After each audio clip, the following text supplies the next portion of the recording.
DYSP മധു ബാബുവിനെതിരെ കൂടുതൽ പരാതികൾ അദ്ദേഹം മുമ്പ് ജോലി ചെയ്തിരുന്ന പത്തനംതിട്ടയിലെ വിവിധ ഭാഗങ്ങളിൽ നിന്ന് ഉയർന്നു വന്നുകൊണ്ടിരിക്കുകയാണ്.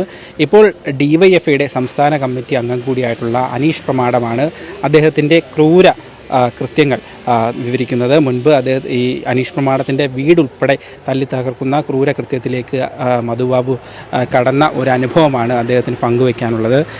എന്തായിരുന്നു അത്തരത്തിലൊരു അനുഭവം ഉണ്ടാകാനുള്ള കാരണം?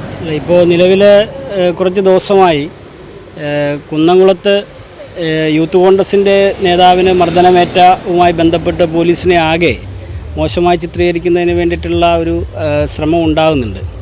അപ്പോൾ അതിൻ്റെ ഭാഗമായിട്ട് UDF അധികാരത്തിലിരുന്ന കാലഘട്ടത്തിൽ നടത്തിയിട്ടുള്ള പോലീസ് നടനായാട്ട് അത് പോലീസിൻ്റെ ഇപ്പോൾ പ്രവർത്തിക്കുന്ന പോലീസിൻ്റെ ആകെ കുഴപ്പമായി കാണിക്കുന്നതിന് വേണ്ടിയിട്ടുള്ളൊരു ശ്രമമാണ് നടക്കുന്നത്. യഥാർത്ഥത്തിൽ ഈ യൂത്ത് കോൺഗ്രസിൻ്റെ നേതാവിന് മർദ്ദനം ഏറ്റ സംഭവത്തെ അപലപിക്കേണ്ടുന്ന ഒരു സംഭവമായിട്ട് തന്നെയാണ് കാണേണ്ടത്. കേരളത്തിൽ ഒരിടത്തും പോലീസിൻ്റെ ഭാഗത്തു നിന്ന് ഇത്തരത്തിലുള്ള സമീപനം ഉണ്ടാകരുത് എന്നുള്ളതാണ് ഇടതുപക്ഷ ജനാധിപത്യ മുന്നണിയുടെയും അതോടൊപ്പം തന്നെ ഗവൺമെൻറ്റിൻ്റെ നിലപാട്. മുഖ്യമന്ത്രി തന്നെ പല അവസരത്തിൽ അത് സൂചിപ്പിച്ചിട്ടുള്ള കാര്യമാണ്.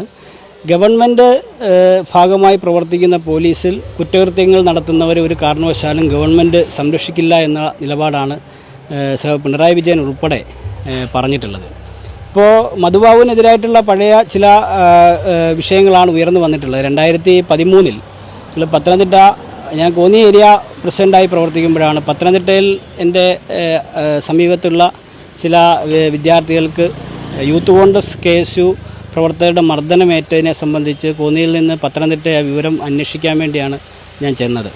അതിനുശേഷം കോളേജ് യൂണിയൻ തെരഞ്ഞെടുപ്പിൻ്റെ പ്രകടനമെല്ലാം നടന്ന് തിരിച്ച് വീട്ടിലെത്തി രാത്രി കിടന്നുറങ്ങുമ്പോഴാണ് മധുബാബുവിൻ്റെ നേതൃത്വത്തിലുള്ള ഒരു വലിയ സംഘം പോലീസ് വീട് വെട്ടിപ്പൊളിക്കുന്ന സാഹചര്യം ഉണ്ടായിട്ടുള്ളത്.